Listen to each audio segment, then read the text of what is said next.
গৌর ভক্তমণ্ডলী সবাইকে সাদর আমন্ত্রণ জানাচ্ছি বায়ান্ন টেলিভিশনের সরাসরি সম্প্রচারে প্রতিদিনের মতো আপনাদের সাথে আছি আমি সুবলচন্দ্র দাস। অবস্থান করছে বালাগঞ্জ উপজেলার বোয়ালজুড়ি ইউনিয়নের মন্দিরপুর গ্রামের শ্রীযুক্ত নিরঞ্জন মহাশয়ের বাড়িতে। আপনাদের সুপরিচিত কীর্তনিয়া ভারত বাংলা সুনামধন্য কীর্তনিয়া শ্রীযুক্ত রূপন্দর দাদার বাড়িতে কিন্তু অষ্টকালীন হরিনাম লীলা সংকীর্তন মহোৎসব চলছে।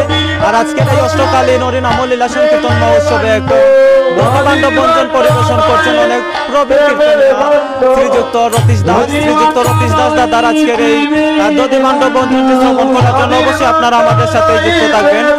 দেশ এবং প্রবাস থেকে কোন জায়গা থেকে আমাদের সাথে যুক্ত হয়েছেন অবশ্যই কমেন্ট করে জানাবেন। এবং আপনারা জানেন যে রতীশ দাস দাদা বালাগঞ্জ সিলেট থেকে আগত কীর্তনিয়া, অনেক কীর্তনিয়া এবং অনেকদিন পরে করছেন এবং যারা যুক্ত আছেন একটু কমেন্ট করে জানাবেন যে লাইভের সাউন্ডটা ক্লিয়ার শোনা যাচ্ছে কিনা।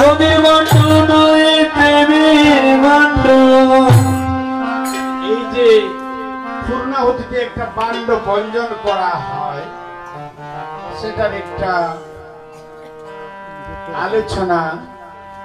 এই দরাদামা পৃথিবী সৃষ্টিকর্তা ব্রহ্মার কাছে গাভীর রূপ ধারণ করে গিয়ে নিবেদন করেছিলেন, তুমি আমাকে সৃষ্টি সৃজন করেছ, কিন্তু জীব জগৎ আমার ভক্তকে যে অনাচার অত্যাচার করছে, সেই অনাচার অত্যাচার আমি আর সহ্য করতে পারছি না।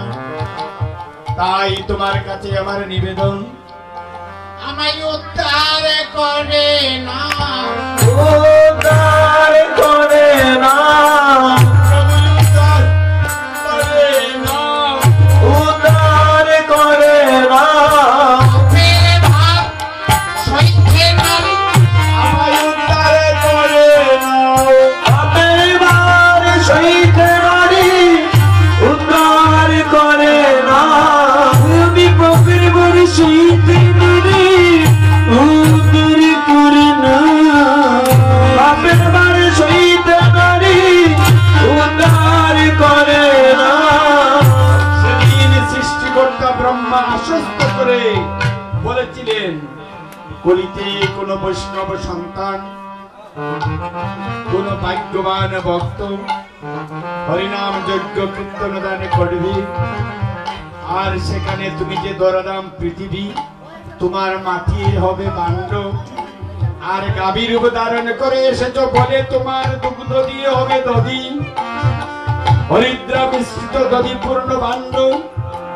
পূর্ণাহুতিতে তোমার পক্ষে বঞ্জন করা হবে, আর এই বাণ্ড বঞ্জন হলে তুমি শীতল হয়ে যাবে।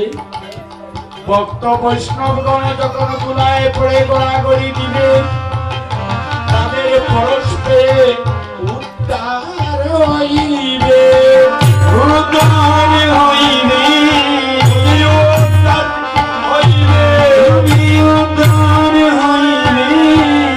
ভক্ত পদ পরশে উদ্ধার হইবে, ভক্ত পদ পরশে উদ্ধার হইবে, ভক্ত পরশে হইবে,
এমন দিনের কবে হবে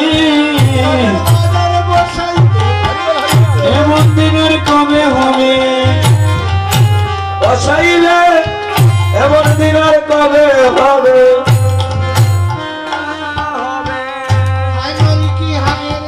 হরি হরি মরি কি হায় রে হায় হরি মরি কি হায় রে হায় হরি মরি কি হায় রে হায় চাঁদের বাজার ভেঙে যায় হরি মরি কি হায় রে হায় সাগর বাজার বুঝি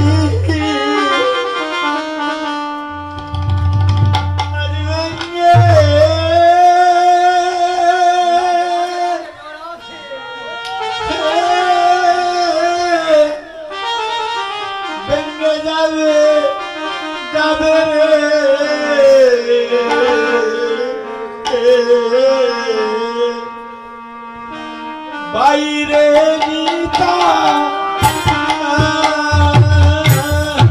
চাঁদের বাজার বুঝি আজ ভেঙে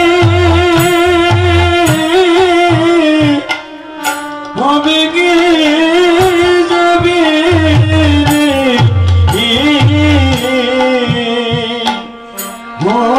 আজি আমার বাইরে গীতা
যায় দিন আর কবে হবে এমন দিন আর কবে হবে তাদের বাজার মিলাইবে এমন দিন আর কবে হবে তাদের বাজারে মিলাইবে এমন দিন আর কবে হবে তাদের বাজারে বসাইবে এমন দিন আর কবে চাঁদের বাজারে বসাইবে এমন দিন আর কবে হবে হবে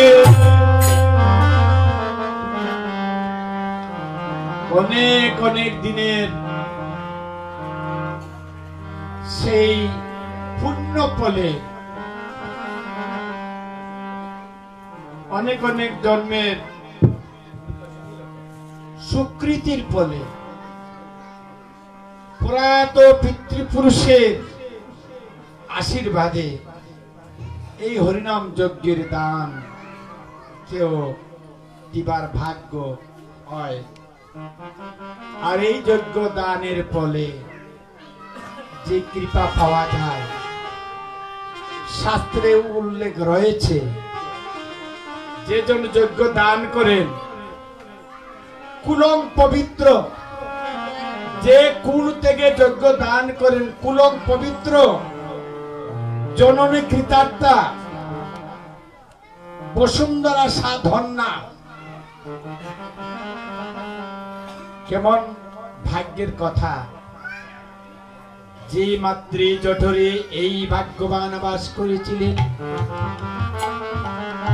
এবং ওনার সযোগ্য পুত্রগণ ওনার মাতৃ জননীর ধন্য দিচ্ছেন কুল পবিত্র জননী কৃতার্থা বসুন্ধরা সাধন্যা মাতৃগর্ভ থেকে আমরা ভূমিতে ভূমিষ্ঠ হই এটা আরেকটা তো কি বলা হয়েছে কুলং পবিত্র জননী কৃতার্থা বসুন্ধরা সাধন্যা প্রয়াত পিতৃপুরুষের কথা এখানে এসছে সেই প্রয়াত পিতৃপুরুষ যারা যজ্ঞ দান করছেন তাদের কথা যারা আমার মতো সেই আপনাদের দুলা আশীর্বাদ নিয়ে একটু গৌর কথা কৃষ্ণ কথা স্মরণ করি তাদেরকে বক্তা বলা হয় তাদের কথা যারা আপনাদের মতো আসেন শ্রোতা তাদের কথা দাতা বক্তা শ্রোতা একনিষ্ঠ একাগ্র চিত্তে শ্রবণ করলে দাতা যে ফল লাভ করেন বক্তা ঠিক সমান ফলের অধিকারী এবং শ্রোতাগণ ঠিক সমান ফলের অধিকারী হয়ে যান যারা যজ্ঞ দান করছেন তারার ভাগ্যে আমরা সবাই ভাগ্যবান হয়েছি আমরা সবাই দুহাত তুলে এই প্রার্থনা করব ভগবান গৌর হরির চরণে তাদের প্রয়াত পিতৃপুরুষের উদ্দেশ্যে তাদের সেই পিতৃকুল মাতৃকুল শ্বশুরকুল তিন কুলের কথা যেমন দাতা এমন বক্তা এমন শ্রোতা সবাকুল যেন প্রজোদামে চলে যায় প্রজোদামে চলে যায় প্রজোদামে চলে যায় প্রজোদামে চলে যায় হরিনামের ধ্বনি প্রজোদামে চলে যায় হরিনামের ধ্বনি শুনে প্রজোদামে চলে যায় হরিনামের ধ্বনি শুনে প্রজোদামে চলে যায় হরিনামের ধ্বনি শুনে প্রজোদামে চলে যায় রাধারানীর দাস হইয়া প্রজোদামে দলবাদ রাধারানীর দাস হইয়া প্রজোদামে চলে যায়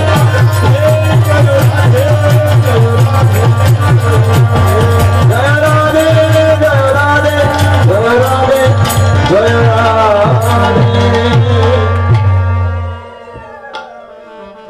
আমাকে একজন উত্তম ভক্ত উল্লেখ করে দিয়েছেন রঘুনন্দনের কথা আমরা যে কীর্তনে রঘুনন্দন যার কথা বলে থাকি সেই রঘুনন্দনের আমি একটু সংক্ষেপে বলার চেষ্টা করব মুকুন্দ দাস মাধব দাস নরহরি সরকার ওরা তিন ভাই মুকুন্দ দাসের সন্তান ছেলে হচ্ছে রঘুনন্দন প্রতি বৎসর জগন্নাথের রথযাত্রার সময়ে ওরা তিন ভাই মুকুন্দ দাস মাধব দাস নরহরি তিন ভাই রথযাত্রায় যেতেন ছেলে মুকুন্দ দাস সাথে প্রতি বৎসর সেখানে রথযাত্রা মহোৎসব উপলক্ষে রথযাত্রা আনন্দ উপভোগ করতেন। একদিন রথযাত্রার পরিশেষে মহাপ্রভু একসাথে বসেছেন, মুকুন্দ, মাধব দাস এবং নরহরি, আর সাথে সেই রঘুনন্দন। এভাবে বসে আছে। মহাপ্রভু তার গায়ে হাত বুলছেন, মাথায় হাত বুলাচ্ছেন, আর মুকুন্দকে লক্ষ্য করে বলছেন, একটি কথা জানতে পারি কি, তোমাদের মধ্যে কে পিতা কে পুত্র? তাকে মুকুন্দ দাসকে বলছিলেন। প্রতি উত্তরে মুকুন্দ বলছে, আমার পিতা হচ্ছে রঘুনন্দন, নিতাই গৌর হরি। পিতা হয়ে বলছেন পুত্রকে, আমার পিতা রঘুনন্দন। মহাপ্রভুর অন্তরে কোন কথা, সে কথা কেউ জানে না। বলছেন, আমার একটা নিবেদন রাখবা, আমার একটা বাক্য শুনো। গড়ে গিয়ে কুলদেবতা ছিলেন গোপীনাথ, মাঝে মধ্যে আমার রঘুনন্দনকে গোপীনাথের সেবায় তুমি সুযোগ করে দিও। তাদের বাড়ি ছিল শ্রীকুণ্ডে। রথযাত্রা পরিশেষে যখন ঘরে ফিরে এসছেন, কিছুদিন যাওয়ার পর হঠাৎ করে মহাপ্রভুর সেই কথাটি মনে পড়ে গেল। মুকুন্দ দাস সেদিন রঘুনন্দনকে ডেকে পাঠিয়ে বললেন, তোমাকে বলেছিলেন তুমি গোপীনাথের সেবা দেবে, আমি তো ভুলে গিয়েছিলাম, আমি আজ অন্যত্র চলে যাচ্ছি, তুমি আমার গোপীনাথের সেবা দিতে ভুল করবে না। সত্য সত্যই পিতার আদেশ, মহাপ্রভুর আদেশ শিরোধার্য করে যখন সেবা দেবার সময় এসেছে, পূজার সামগ্রী হাতে নিয়ে গোপীনাথ গোপীনাথ বলে এই ছোট্ট শিশু গোপীনাথের মন্দিরের দিকে যাচ্ছে। আর মনে মনে বলছে, গোপীনাথ প্রতিদিন বাবার সেবা দেন, জানি না সেই সেবার মরম, তুমি আমাকে জানিয়ে দাও, আমার হৃদয়ে চেতনা জাগিয়ে দাও, আমার প্রেরণা দিয়ে দাও, কি করে তোমার সেবা দিতে হবে। গোপীনাথের মন্দিরে প্রবেশ করে এই ছোট্ট শিশু কি করে তার অর্চনা করেছে, কি করে বন্দন পূজা করেছে, একমাত্র গোপীনাথ জানে। পরিশেষে গোপীনাথকে দেওয়া হতো নাড়ু, নাড়ুর তালা সামনে দিয়ে তুলসী মঞ্জরি দিয়ে গঙ্গার জল দিয়ে নিবেদন করছে। কি নিবেদন জানে না, শুধু হাত জোড় করে বলছে, হে গোপীনাথ বাবা, যে এভাবে সেবা নিবেদন করেন আমি করজোড় করছি, আমাকে আমার হৃদয়ে চেতনা জাগিয়ে দাও, আমার হৃদয়ে চৈতন্য জাগিয়ে দেও, যাতে আমার কোনো ভুল না হয়। কিন্তু একবার, দুইবার, তিনবার করজোড় করার পরে সেবা নিচ্ছেন না। তুমি যদি সেবা গ্রহণ না করো, তাহলে বাবার কাছে আমার কত যাতনা পেতে হবে। শুধু যাতনা না, আমাকে বাবা, এ গোপীনাথ, তুমি কি চাও বাবা এসে আমাকে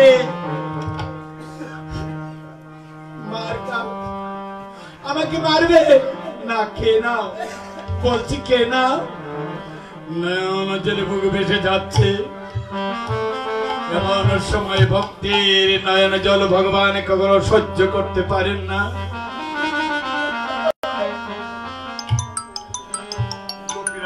সত্য সত্যই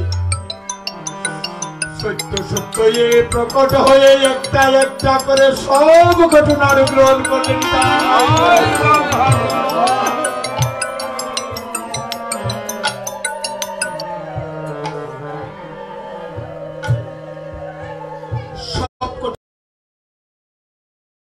কাঁদতে কাঁদতে নয়ন জলে, গোপীনাথ তুমি সেবা গ্রহণ করেছো, কত আনন্দ পেয়েছি। এবার শূন্য তালা হাতে নিয়ে যাচ্ছে। মা ঘর থেকে বেরিয়ে বলছে, কি রে অলক্ষণে কাণ্ড, কি করছিস? না মা, আমি খাইনি, সব ঘটনাটা গোপীনাথ খেয়েছেন, তোর বাবা মেরে আসলে তারপর বিচার হবে। বিকাল বেলা যখন সেই মুখ এসেই বলছেন আমার প্রশ্ন থেকে করজোর করে বলছে, বাবা সব কঠিন আরো গোপীনাথ খেয়েছে। জ্ঞানী ভক্ত মুকুন্দ দাস অপেক্ষায় থাকলেন দিনের পর সেদিন। আমি যদি বাবার থেকে যাতনা পেতে হয় আগে তোমাকে বলছেন সেই রঘুনন্দন আমি কাঁদছি। একটা নাড়ু গ্রহণ করে আরেকটা অর্থ গ্রহণ করেছেন। এমনি সময় মুকুন্দ সামনে এসে দেখছেন সত্য সত্যই প্রকট হয়ে নাড়ু গ্রহণ করছেন। উচ্চস্বরে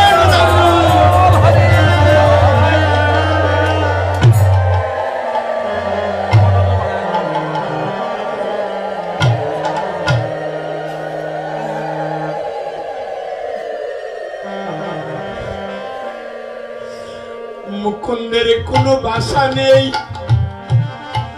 শুধু গদগন্ধ কণ্ঠ নয়নের জল। গোপীনাথ সারা জন্ম তোমার সেবা দিয়ে গেলাম, কিন্তু একদিন তুমি আমার হাতে সেবা গ্রহণ করনি। সত্য সত্যই মহাপ্রভু বলেছিলেন বাড়িতে গিয়ে আমার সেই রঘুনন্দনকে গোপীনাথের সেবা সুযোগ করে দাও। তাই বুঝ মহাপ্রভু অন্তরে সেই কথা ছিল। সাথে সাথে এই অর্ধনাড়ু হাতে আজ পর্যন্ত শ্রীখণ্ডে যারা যাবেন শ্রীখণ্ডে গিয়ে দেখবেন গোপীনাথের অর্ধনাড়ু হাতে শিলা হয়ে গিয়েছিলেন। আর তৎক্ষণাৎ মুকুন্দ রঘুনন্দনকে ধরে গলে জড়িয়ে ধরে বলছেন, বাবা আমি সেদিনও মহাপ্রভুর সম্মুখে জগন্নাথপুরীতে বলেছিলাম আমার বাবা রঘুনন্দন সত্য সত্য।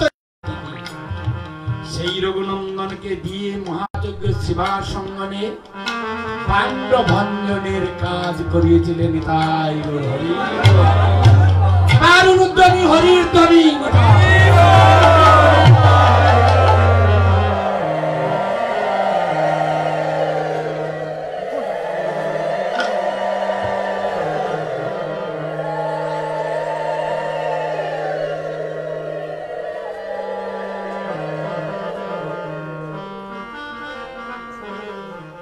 দুই পাশে যারা আছেন ওদিকে যারা আছেন বসে থাকুন, শুধুমাত্র সামনের এই তিরপালটা উঠিয়ে নিলেই আমরা হ্যাঁ হ্যাঁ আপনি ত্রিপুরটা নিয়ে যান।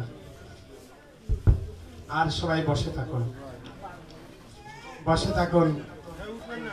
জায়গা আমাদের সীমিত যার কারণে ভিজি ভিজি হয়ে যাবে। মা পিছনে যাও, মা একটু পিছনে যাও, আর একটু পিছনে যাও। মা এখানে বসো বসো। হ্যাঁ তুমি পিছনে যাও, পিছনে যাও, ওই মায়ের পিছনে যাও।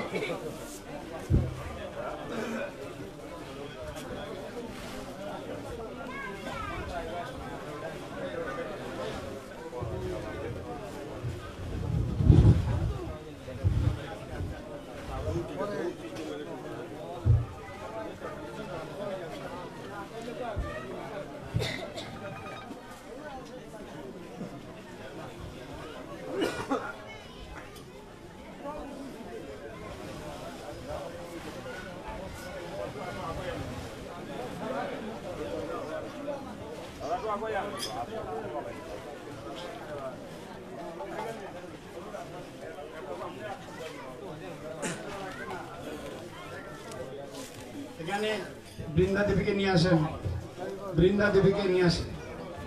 আপনারা যে যেখানে আছেন সেখান থেকে বৃন্দা দেবীকে প্রণাম করুন। যে যেখানে আছেন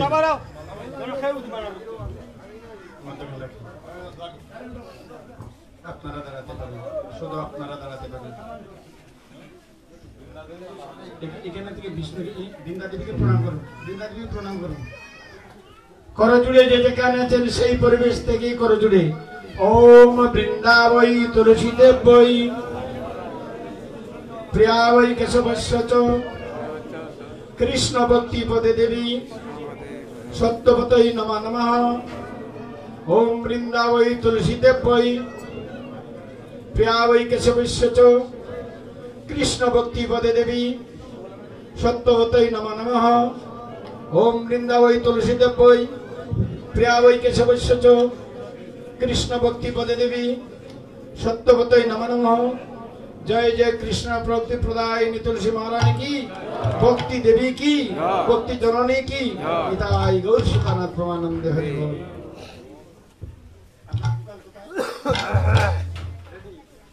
আরেকটা ভোকাল কোথায়, আরেকজন কোথায়? আচ্ছা ওকে, এবার শুরু করা যাবে আপনাদের অনুমতি ক্রমে। আপনাদের অনুমতি সব সময় আমার শিরোধার্য। যান আপনারা আপনাদের আগের মতো। আজ সংকীর্তন সমাপন করি গৌরায়, সংকীর্তন সমাপন করি গৌরায়,